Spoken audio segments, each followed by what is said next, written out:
പത്തനംതിട്ടയിലെ P C ജോർജിനെ സ്ഥാനാർത്ഥി മോഹം വെട്ടാൻ പി എസ് ശ്രീധരൻപിള്ളയെ കളത്തിലിറക്കാൻ ബി ജെ പി. കൊള്ളാം അല്ലേ? ഒരിടത്ത് പി സി ജോർജ് പത്തനംതിട്ടയിൽ തന്നെ മത്സരിപ്പിച്ച പിന്നെ തിരിഞ്ഞു നോക്കണ്ട എന്നാണ് പറഞ്ഞിരിക്കുന്നത്. ആര് തിരിഞ്ഞു നോക്കണ്ട? അതാരെങ്കിലും ആവട്ടെ, പക്ഷേ ബി ജെ പിക്ക് അതിൽ ചില ബുദ്ധിമുട്ടുകളുണ്ട്.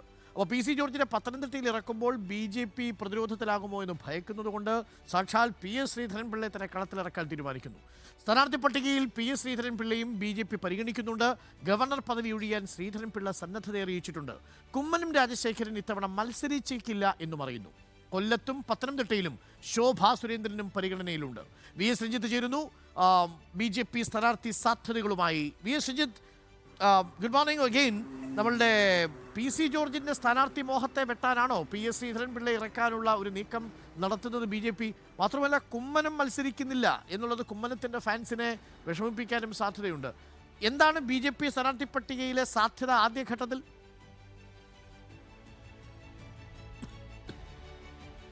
അരുൺകുമാർ, ഈ പത്തനംതിട്ടയുടെ കാര്യത്തിൽ സസ്പെൻസ് ആണ്. കാരണം മറ്റ് മണ്ഡലങ്ങളിലൊക്കെ നമുക്ക് ഏറെക്കുറെ കാര്യങ്ങൾ വ്യക്തമായി, ചിത്രം വ്യക്തമാണ്. പക്ഷെ പത്തനംതിട്ടയിൽ P C George B J പിയിൽ ലയിച്ചതോടുകൂടി പി സി ജോർജ് ആയിരിക്കും സ്ഥാനാർത്ഥി എന്ന രീതിയിലുള്ള പ്രചാരണം ഉണ്ടായിരുന്നു.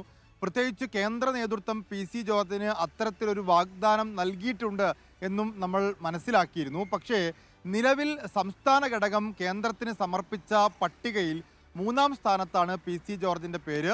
3 പേരുകൾ പത്തനംതിട്ടയിൽ നിന്ന് കൊടുത്തിട്ടുണ്ട്.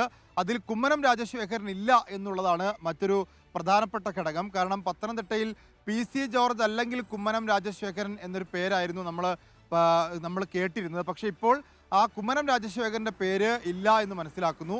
അതിൽ തന്നെ പി എസ് ശ്രീധരൻപിള്ളയാണ് ആദ്യത്തെ പരിഗണനയിലുള്ളത് എന്നുള്ളത് വളരെ വിചിത്രമായ തീരുമാനമാണ്. കാരണം അദ്ദേഹം ഗോവ ഗവർണറായി ഇരിക്കുന്നു. അദ്ദേഹത്തിൻ്റെ കാലാവധി ഒക്ടോബറിലാണ് കഴിയുന്നത്. അപ്പോൾ പി എസ് ശ്രീധരൻപിള്ളയെ കളത്തിലിറക്കാൻ, കാരണം കഴിഞ്ഞ തവണ തന്നെ കെ സുരേന്ദ്രൻ മത്സരിക്കുമ്പോൾ ശ്രീധരൻപിള്ള മത്സരിക്കണം എന്നൊരാവശ്യമുണ്ടായിരുന്നു. പ്രത്യേകിച്ച് ചങ്ങനാശ്ശേരിയിലും അതുപോലെ തന്നെ ഈ NSS ആസ്ഥാനത്തും സഭാ ആസ്ഥാനത്തുമൊക്കെ ഒരുപോലെ പിടിയുള്ള ഒരു നേതാവ് എന്ന രീതിയിൽ ശ്രീധരൻപിള്ളയുടെ പേരായിരുന്നു അന്ന് ഉയർന്നു വന്നത്. അന്ന് പക്ഷേ കെ സുരേന്ദ്രൻ മത്സരിച്ചു.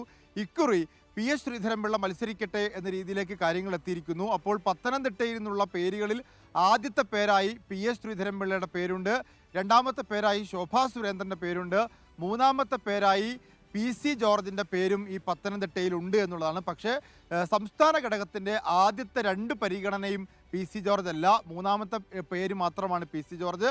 അതിൽ പക്ഷേ ഒരു തീരുമാനം എടുക്കേണ്ടത് കേന്ദ്ര നേതൃത്വമാണ് എന്നുള്ളതാണ്. ഇക്കാര്യത്തിൽ ഒരു കാര്യം ഉറപ്പാണ്, ഗവർണർ പദവി ഒഴിഞ്ഞ് മത്സര രംഗത്തേക്ക് വരാൻ പി എസ് ശ്രീധരൻപിള്ള തയ്യാറാണ്. അദ്ദേഹം സന്നദ്ധത അറിയിച്ചിട്ടുണ്ട് എന്ന കാര്യവും നമുക്ക് മനസ്സിലാവുന്നു. അതോടൊപ്പം തന്നെ കൊല്ലത്തും പത്തനംതിട്ടയിലുമൊക്കെ ഉയർന്നു കേട്ടിരുന്നൊരു പേരാണ് ഈ കുമ്മനം രാജശേഖരൻ്റെത്.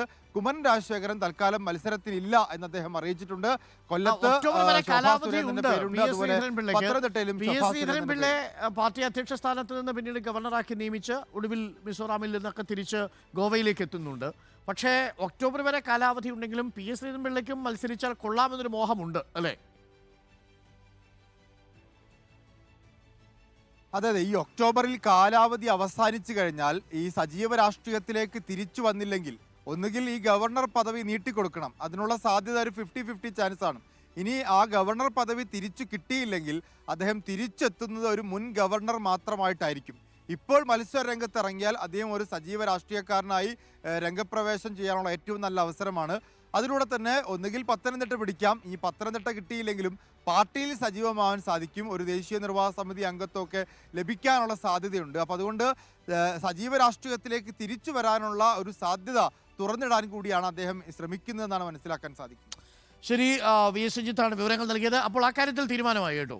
അപ്പോൾ പത്തനംതിട്ടയിൽ Kummanam Rajasekharan B J P സ്ഥാനാർത്ഥിയായി വരില്ല എന്നാണ് വി എസ് രഞ്ജിത്ത് റിപ്പോർട്ട് ചെയ്യുന്നത്. സ്ഥാനാർത്ഥി പട്ടികയിൽ കുമ്മനത്തിൻ്റെ പേരില്ല. പിന്നീടുള്ള ഒരു പേര് പി എസ് ശ്രീധരൻപിള്ളയാണ്. പി എസ് ശ്രീധരൻപിള്ള ഇപ്പോൾ ഗോവ ഗവർണറാണ്. ഒക്ടോബർ വരെ കാലാവധിയുണ്ട്. പക്ഷേ പി എസ് ശ്രീധരൻപിള്ള തിരഞ്ഞെടുപ്പിൽ മത്സരിക്കാൻ സന്നദ്ധത അറിയിച്ചിട്ടുണ്ടെങ്കിലും ഇനി ഏതെങ്കിലും കാരണവശാൽ മത്സരിക്കുന്നില്ലെങ്കിൽ ശോഭാ സുരേന്ദ്രനായിരിക്കും അവിടെ വരിക. അപ്പോൾ പി എസ് ശ്രീധരൻപിള്ള ഒക്ടോബറിന് ശേഷം സജീവ രാഷ്ട്രീയത്തിലേക്ക് ഇറങ്ങുമ്പോൾ എവിടെ നിന്ന് തുടങ്ങും ചോദ്യമാണ് കേട്ടോ. അപ്പോൾ അതുകൊണ്ട്